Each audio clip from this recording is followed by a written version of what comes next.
6월 13일 화요일입니다. 로마서 9장 1절로 18절입니다.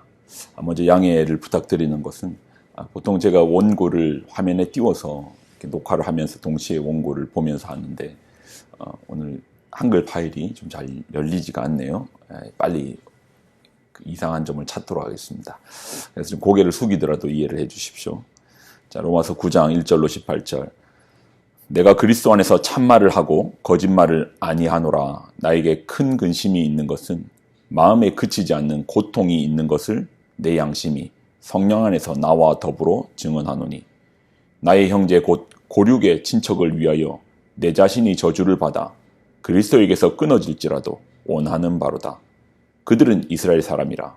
그들에게는 양자됨과 영광과 언약들과 율법을 세우신 것과 예배의 약속들이 있고, 조상들도 그들의 것이요 육신으로 하면 그리스도가 그들에게서 나셨으니 그는 만물 위에 계셔서 세세에 찬양받으실 하나님이시니라. 아멘. 그러나 하나님의 말씀이 패하여진 것 같지 않도다.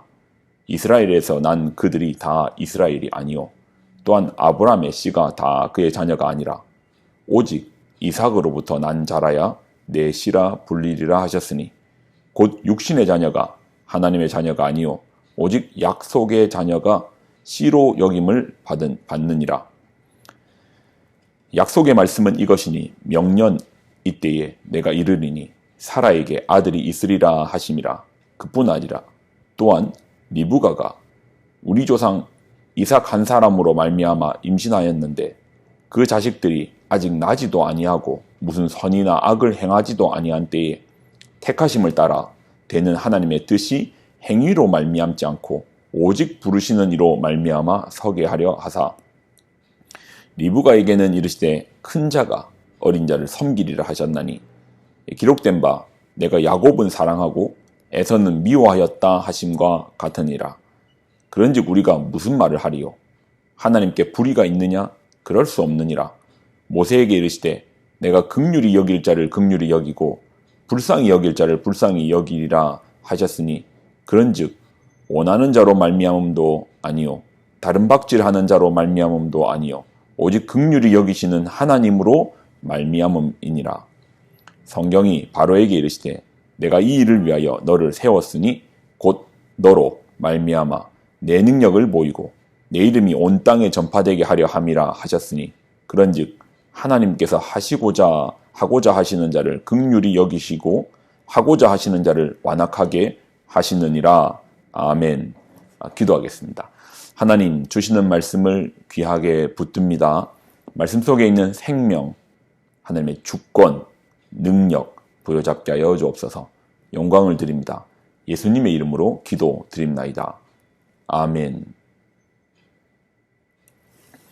화요일입니다. 오늘의 말씀은 이제 로마서 9장으로 들어왔습니다. 로마서는 크게 전체가 이제 16장인데 1장에서 8장까지, 9장에서부터 또 이제 16장까지로 합니다.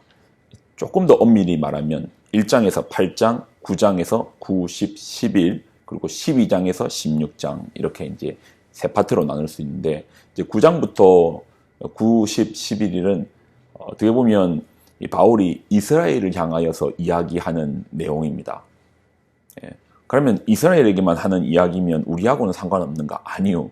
우리 때문에 이스라엘에게 하는 이야기입니다. 우리 때문에, 그리스도, 예수를 믿어 그리스도인 된 우리 때문에 이스라엘을 향해서 이런 이야기를 해주고 있는 것입니다. 그러니 우리도 깊이 들어야 되겠죠. 바울은 먼저 이렇게 말하는 것이, 나에게 근심이 있다. 나에게 고통이 있다. 내가 그리스도 안에서 참말을 하고 거짓말을 아니하노니 나에게 큰 근심이 있는 것과 마음에 그치지 않는 고통이 있는 것을 내 양심이 성령 안에서 나와 더불어 증언하노니, 내게 고통이 있대요. 왜요? 여러분 생각해봐요. 바울은 복음을 전하는 자입니다. 누구에게요? 이방인에게요. 어디로요? 세상으로요.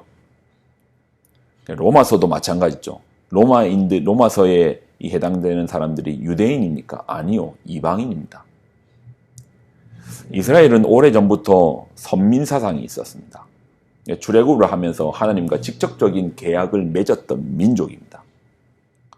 아니, 이런 우리를 제껴놓고 이방인이 구원을 받는다? 그리고 바울은 그 이방인에게 복음을 전한다. 율법도 아니고 할례도 아니고 하나님의 예수 그리스도의 그 이름으로 복음을 전한다. 그러니 유대인 입장에서 보면 바울이 이해가 되지 않을 것이고, 그렇게 복음을 전하고 있는 바울도 유대인이잖아요. 이스라엘 사람들이잖아요. 그러니 자신의 동족에 대하여서 끊임없이 마음이 걸리는 거예요. 괴롭다라는 거예요. 자, 그러면서 이야기하는 것이, 나 이스라엘 때문에 내가 그리스도에게 끊어질지라도 그들이 예수님을 믿을 수만 있다면, 그들이 구원을 받을 수만 있다면, 그러면서 이제 이스라엘에 대한 이야기를 좀 하는 겁니다. 자, 첫 얘기가 어떤 거냐면, 하나님의 말씀이 폐하여진 것 같지 않다라고 시작합니다. 그러나 하나님의 말씀이 폐하여진 것 같지 않도다. 이스라엘에서 난 그들이 다 이스라엘이 아니요, 또 아브라함의 씨가 다 그의 자녀가 아니다. 뭘 얘기하냐고 하면 하나님의 주권에 대해서 이야기합니다. 여러분 생각해 보십시오. 이스라엘 사람들은 끊임없이 자신들이 아브라함의 자손이라고 이야기합니다. 그러면 아브라함의 모든 자손이 다 하나님의 자손이 되었습니까? 하나님 자녀가 되었습니까? 이 아브라함은 이삭 말고도 이스마엘도 아브라함의 씨잖아요. 그러면 그들도 하나님의 자녀입니까? 그러니까 너희들이 맨날 아브라함 하는데 이스마엘은 왜 구원의 라인에서 탈락되었느냐를 놓고 바울이 묻는 겁니다. 왜 이삭이냐? 왜 이스마엘은 안 되냐? 왜 이삭이냐? 하나님의 약속으로 말미암아 이삭이 선택받았기 때문이다. 곧 육신의 자녀가 하나님의 자녀가 아니요, 오직 약속의 자녀가 씨로 여김을 받느니라. 약속의 말씀은 이것이니, 하나님 약속하셨습니다. 명년에 이때에 내가 이르니 사라에게 아들이 있으리라 하심이라. 자, 그리고 이제 그렇게 해서 이삭이 태어나서 약속으로 말미암아 이삭이 하나님의 자녀가의 라인으로 들어선 거잖아요. 자, 그리고 또 보면은 재밌는 것이, 이삭의 아이들, 이삭은 리브가를 통해서, 다른 남자가 아닙니다. 오직 이삭을 통해서 리브가가 쌍둥이를 낳습니다. 쌍둥이에요. 어느 정도 쌍둥이냐? 쌍둥이도 보면은 몇 분 차이가 있잖아요. 근데 쌍둥이 에서와 야곱이 에서의 발목을 잡고 태어났다고 하니 거의 1초도 안 되는 간격으로 같이 태어난 겁니다. 그런데 성경이 말하는 것은 왜 야곱은 되고 왜 에서는 안 되냐는 거죠. 바울이 묻습니다. 왜 야곱은 되고 왜 에서는 아니냐고. 왜 야곱은 이스라엘 백성이 되고 왜 에서를 통해서 나온 에돔 족속은 또 하나님의 자녀의 반열에서 또 이제 탈락되었는가? 아니, 똑같이 이삭의 자녀 아니냐라고 묻는 거죠. 이것 역시도 하나님의 약속이 있었다는 겁니다. 만약에 이게 행위로 말미암아 에서가 하나님 앞에서 불성실하였고 야곱이 하나님 앞에서 신실하였다. 그래서 그의 행위가 옳았다. 그래서 그 행위로 말미암아 하나님께서 야, 에서 아니고 야곱이야 라고 한다면, 그러면 우리가 납득은 돼요. 이해가 되는데, 아니 뱃속에서 태어나기도 전에 어떤 행위를 한번 해보기도 전에 에서는 아니고 야곱이야 라고 선택하신 분이 누구시라는 겁니까? 택하신 분이 누구시라는 겁니까? 하나님이시라는 겁니다. 자, 11절, 그 자식들이 아직 나지도 아니하고 무슨 선이나 악을 행하지도 아니한 때에 택하심을 따라 되는 하나님의 뜻이 행위로 말미암지 않고 오직 부르시는 이로 말미암아 서게 하려 하사 리브가에게 이르실 때 큰 자가 어린 자를 섬기리라 하셨나니 기록된 바 내가 야곱은 사랑하고 에서는 미워하였다 하심과 같으니라. 누구의 선택입니까? 누구의 주권입니까? 하나님의 주권이라는 것이죠. 하나님의 선택이라는 겁니다. 실제로 이제 야곱의 삶과 에서의 삶을 보면 야곱의 삶이 하나님 앞에 신실하였다? 아니에요. 야곱은 욕심장입니다. 자기가 난 12명의 아들도 자기가 좋아하는 사람들만 좋아했던 그런 편협한 자였습니다. 그런 야곱을 통해서 하나님은 12지파를 만드시고 이스라엘을 부르신 겁니다. 행위가 아니라는 겁니다. 행동이 아니라는 겁니다. 뭐라는 겁니까? 하나님 주권이시라는 겁니다. 그러니까 지금 일어나고 있는 왜 우리 이스라엘이 아니고 왜 이방인인데 왜 그들이 우리가 장자된 우리가 있는데 우리 민족이 출애굽했잖아. 저들은 우리를 박해했던 자들이잖아.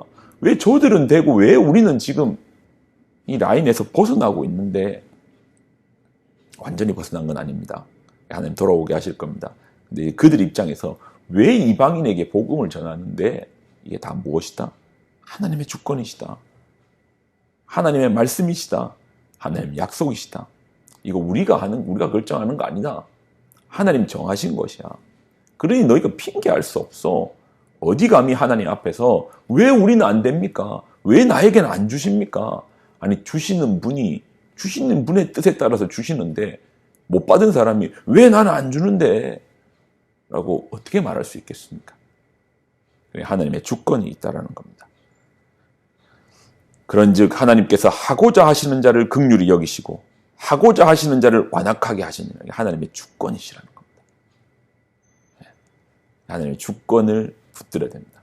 그럼 우리의 구원이 우리가 십자가를 통해서 우리가 구원받은 이방인이었던 우리가 어떻게 주님의 가족으로 주님의 자녀로 그렇게 양자로 선택함을 받습니까? 이것이 바로 하나님의 무엇이다? 약속이기 때문이다. 하나님 주권이기 때문이다. 기도하겠습니다.